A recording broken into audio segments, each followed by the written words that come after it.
Goddag kære seere. Mit navn er Connie Topidan, og dette er Media Jam TV. I dag så skriver vi dag 3 på visitkortet, og vi følger stadigvæk det 14. hold. I går var en foruroligende dag, hvor der skete nogle yderst sindsoprivende ting. Designet. Folk var utilfredse med designet. Hvorfor? Kan de ikke lide brunt?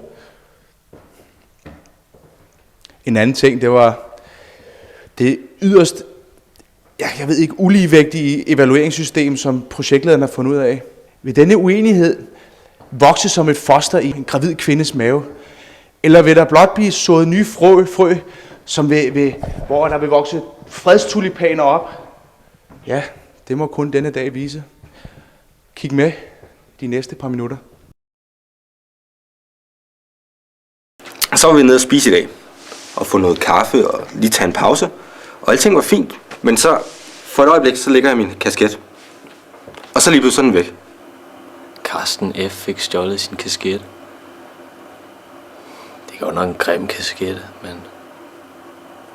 men han fik den jo stjålet. Den er bare væk, altså som jeg også sikkert har været med, så er min sort, det er en flot kasket. Han har den samme som min, han er en efteraber. Det er så bare en grim beige kasket, men det er ligegyldigt, den er væk. Og vi aner ikke, hvor den er, altså. Det er sådan lidt underligt. Dog skal det lige sige til den historie der. Vi sidder dernede, og lige pludselig forsvinder den der. Men jeg tror, personligt, så tror det er Carsten S., der har taget den. Han er altså, jeg synes, han var ude at tisse lige lovligt mange gange der. Fra den første dag, han har kigget på den, han har haft sine øjne på den fra starten af. Han har kun drukket 1 kop kaffe, altså. Hvor mange gange skal man på Locomix for 1 kop kaffe, altså? Der kan ikke være andre, der har fingrene i den. Jeg tror det er. Jeg synes, det var sådan lidt hokus pokus, ikke? Og så vil han, så spørger Carsten F., så er der nogen der har taget den? Og så siger han nej, ikke? Og jeg kunne ligesom lige se, fordi han blinkede lige, da han sagde nej der. Jeg tror ikke på ham over en dørtaske.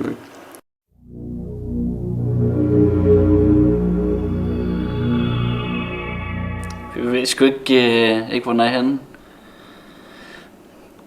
Jeg tror, det er Hasse, der har taget den, men jeg ved det ikke. Så det synes jeg bare er mystisk. Ja, hvem ved, at man fik den stjålet, ikke? Fordi det kan jo være noget, han siger, du ved, forsikring og sådan noget, men jeg ved det ikke. Min hat er væk! Nu de sidste 2 dage har vi snakket om ambitionsniveau, og derfor så vil vi følge op på det igen i dag. Er der sket nogle ændringer i ambitionsniveauet? Som vi har sagt fra dag 1, så er målet bare at få et færdigt produkt, og det tror jeg, vi når den her omgang. Ja, vi har nok et produkt.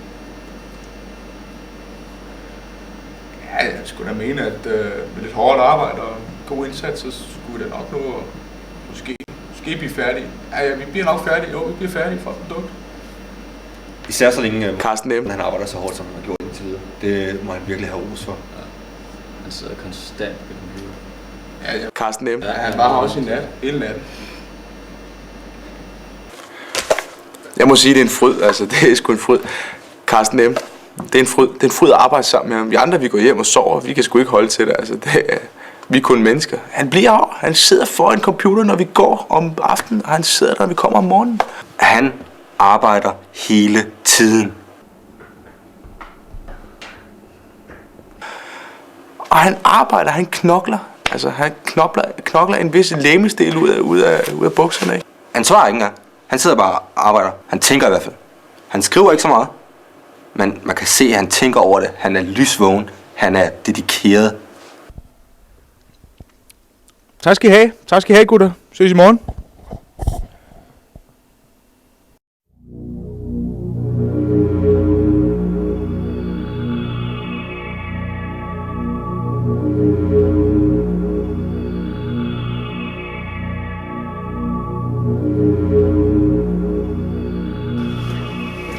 Gutter. Hey. Hvad så? Hej, mor. Hvad sidder I hygger jer? Ja. Har du set noget til nat? Nu? Nej. Nu? Hvad nu, mand? Ja.